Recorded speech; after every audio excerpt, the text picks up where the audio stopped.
একটি বহুল ব্যবহৃত ওষুধ যা ব্যথা কমাতে এবং জ্বর নিয়ন্ত্রণে সাহায্য করে।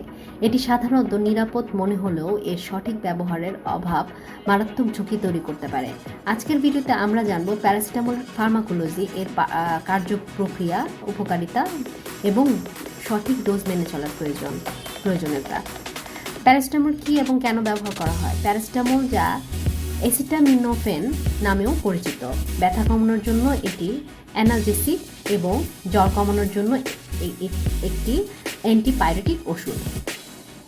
এটি মাথা ব্যথা, শরীর ব্যথা, ঠান্ডা জ্বর ইত্যাদি চিকিৎসায় ব্যবহৃত হয়। প্যারাসিটামলের কার্যপ্রক্রিয়া, মেকানিজম অফ অ্যাকশন।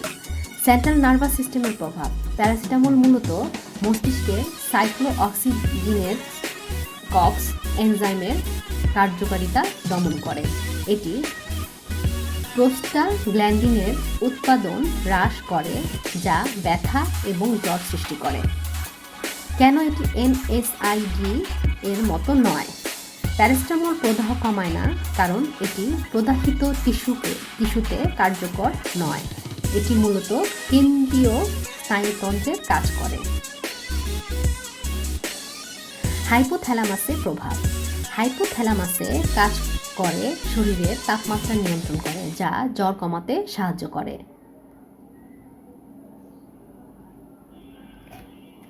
প্যারাসিটামলের ফার্মাকোকাইনেটিক্স, শোষণ বা অ্যাবজর্পশন। প্যারাসিটামল মুখে সেবনের পর দ্রুত পেট থেকে শোষিত হয়। 30 মিনিট থেকে 2 ঘন্টার মধ্যে সর্বোচ্চ রক্তের স্তর পৌঁছায়। বন্টন বা ডিস্ট্রিবিউশন। এটি রক্ত থেকে মস্তিষ্কে সহজে প্রবেশ করে। মেটাবলিজম বা চিকিৎসা প্রক্রিয়া। লিভারের প্রধানত গ্লুকুরোনাইডেশন এবং সালফেশন প্রক্রিয়া ভেঙে যায়। অল্প পরিমাণ প্যারাসিটামল টক্সিক NAPQI-তে রূপান্তরিত হয়, যা লিভারের জন্য ক্ষতিকারক। উৎস্রবণ বা এক্সক্রেশন। প্রস্রাবের মাধ্যমে মূলত নিশ্চিত হয়। এর অর্থ জীবন সাধারণত 1 থেকে 4 ঘন্টা।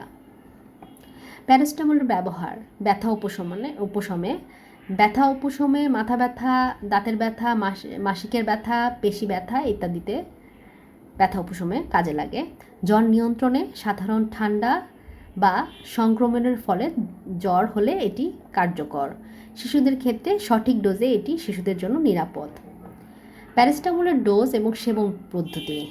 প্রাপ্তবয়স্কদের জন্য 500 মিলিগ্রাম থেকে 1000 মিলিগ্রাম প্রতি 4 থেকে 6 ঘন্টা অন্তর অন্তর।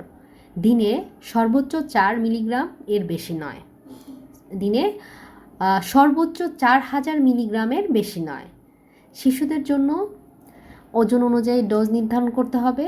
সাধারণত 10 থেকে 15 মিলিগ্রাম পার কেজি ওয়েট প্রতি 4 থেকে 6 ঘন্টা অন্তর। পার্শ্ব প্রতিক্রিয়া এবং ঝুঁকি। সাধারণত পার্শ্ব প্রতিক্রিয়া হালকা মাথা ঘোরা, পেটে অস্বস্তি।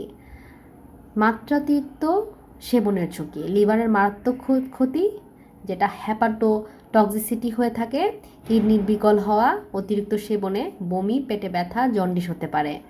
প্যারাসিটামল সেবনের সতর্কতা। কখন প্যারাসিটামল এড়ানো উচিত? যারা লিভারের সমস্যায় ভুগছেন, অতিরিক্ত মদ্যপানকারীদের ক্ষেত্রে। ডোজ সম্পর্কে সচেতনতা। কখনোই চিকিৎসকের পরামর্শ ছাড়া অতিরিক্ত ডোজ নেবেন না। প্যারাসিটামল একটি নিরাপদ এবং কার্যকর ওষুধ, তবে মাত্রাতিরিক্ত সেবন মারাত্মক স্বাস্থ্য ঝুঁকি তৈরি করতে পারে। সঠিক ডোজ মেনে চলুন এবং যে কোনো প্রয়োজন হলে একজন ফার্মাসিস্ট বা চিকিৎসকের পরামর্শ নিন। আপনার স্বাস্থ্য সুরক্ষিত রাখতে সচেতন থাকুন।